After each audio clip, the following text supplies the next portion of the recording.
And the first one actually comes right on the heels of new data from the June home sales report. So from CNBC, we have June home sales slump pointing to a buyer's market as supply increases. So supply increase is something we've talked about a lot, but the sale of previously owned homes dropped. So you have that dropping June of 23 to June of 24 by 5.4%. I know, I saw that. Sorry. That's crazy. I'm sorry, I misstated that. It's in May. So the sales of previously owned homes dropped 5.4% in June compared with May, and then inventory jumped 23.4% from a year ago. But I mean, we know that was in the gutter. So median prices going up. There's home prices on the table. There's the rate of speed for previously owned homes selling. What do you guys make of this? Well, What's you know, going on? the rates are still higher than last year, right? So that has a lot to do with this, as we're starting to see more inventory because of that. So a lot of buyers are still on the fence. They're not going in there. So we're starting to see a tick up in these in this market. So I totally understand that. The good thing about it is homes have more supply, which is good. Last check, we had over 689,000 homes available. And of course, this is nationwide. Currently listed, right? Yeah, currently listed. Whereas, you know, in January, we started like between 400 to 480,000 to 490,000. So that is a good uptick. And that's why we're starting to see homes staying a little longer and, you know, on the market. So here's the interesting thing, though, and this is why I wanted to know. It's notable because, you know, one of the claims is that we might be turning to this buyer's market or maybe at least a neutral market, but prices are staying the same. So there's a ton more supply, so prices stay the same. What do you make of that? Yeah, I mean, it's because, once again, we have more supply. I feel that once as more inventory starts to present itself, I think the market will start to, stabilize the prices. But up until we get a lot more inventory, I think prices will stay, at the levels that they are. And including as we start to see mortgage rates kind of dwindle down into the later parts of the year, that's also going to have a lot of influx of more buyers. So I'm very curious to see what the market does and those people that do, unlock that golden handcuffs off their mortgage to see if they're actually going to, list or play the field to see, what the market does in the later, months of this year. Yeah. He just said play the field. So the reason I'm asking the question, though, is because typically, like the theory is, well, when there's a lot more inventory of something, prices will ease up, but we're not seeing that. So why is it that we have this kind of this? Normally, it's like a push-pull kind of effect, but it's not happening. But what do you make? We got to remember that it's a nationwide thing that home prices. I mean, home inventory is going. So every area is going to be unique to it. Yeah. In San Diego, we're still seeing home averages staying on the market. If they're priced right, anywhere from 22 days to 30 days. Yeah. And if they're overpriced, and we're starting to see a lot of price reductions. And I'm going to go back to the whole thing, like, I, as a homeowner, think my house is worth $1 million, right? Yeah. So I want $1 million, and I want my realtor to put it for $1 million. But the market, the buyers are going to indicate what that proper value should be, because that's where you'll see the activity of, people's interest wanting to put an offer on that home. Mm-hmm. So let's localize this a little bit, because, for here in San Diego, are we seeing more or less inventory, would you say? A little more. A little more. A little more.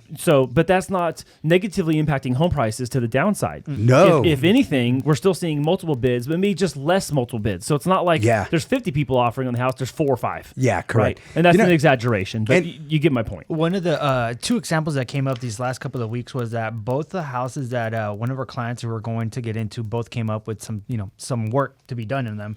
And in the most cases, what they ended up happening was that they reduced the price and put it back on the market.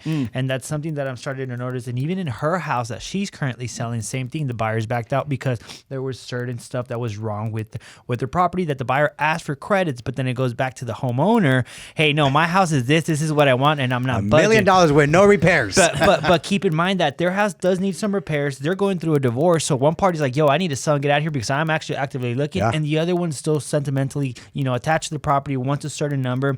And now that they're seeing that more, that all the offers that they could have gotten, they didn't accept them. Now it's kind of like a ghost town. So what does that mean? That they're going to have to drop their price down. Yeah. And then now they lost an opportunity of being able to get, any offer higher than what they wanted it because of the fact that their emotions was set on one price, on one profit. And if it didn't match that, they weren't budging. Yeah. And, unfortunately, one of the parties is suffering because, they can't sell unless both of the parties are, Yeah. So, I mean, going back to that, pending home sales have dropped. Price reductions are higher this time around than last year this time around. So we're starting to see that. We're also getting news that interest rates are going to go down. Yeah. Right. So actually, for me, I think people kind of are kind of not pulling the trigger so fast because they were saying like, well, how low can they go? Let's see how low they go towards the end of the year. I think that's 100% in play, and I also think that it's partly because. First of all, it hasn't really happened yet. We've seen some easing on the mortgage side before the Fed, the proposed Fed cut's going to hit us in the fall.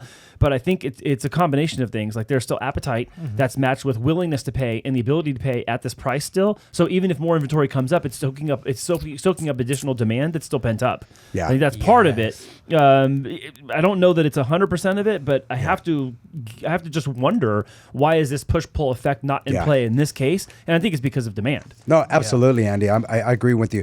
And you're talking about earlier about, the home still increasing. Well, it's crazy here on this article. It says sales of homes priced over $1 million was the only price category seeing gains over the last year. I was like, what? Yeah. Isn't that crazy? And then it goes to say that while the biggest drop in sales was the 250,000 and lower range. I was like, come on. I had to read it twice. I had to take a double read. Where are those? Right? I mean, obviously they're talking about a nationwide type of deal, you know, but that's just pretty crazy. So you're telling me like the $1 million homes have more gains? But a home that's way more affordable in the 250. Here's what's crazy about that mathematically, because it goes right next to that. After that, it says the median listing price is being held down. So the median price has been pushed up to $426,900, which is an increase of 4.1%. Yeah. So it's higher this year than it was last year.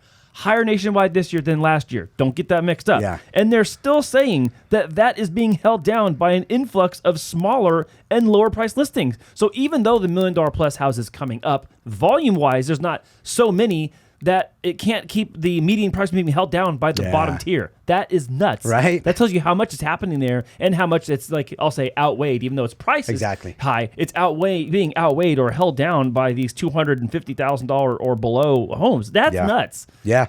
And I mean, the other thing we've been seeing is also the investors that came down at the bottom also. It says higher end buyers tend to use more cash, and 28% of their sales were all cash. All cash.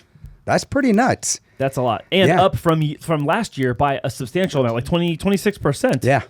Yeah. So it's like they've done less, but the ones they're doing with more cash. They're doing more cash. Which is crazy. Exactly.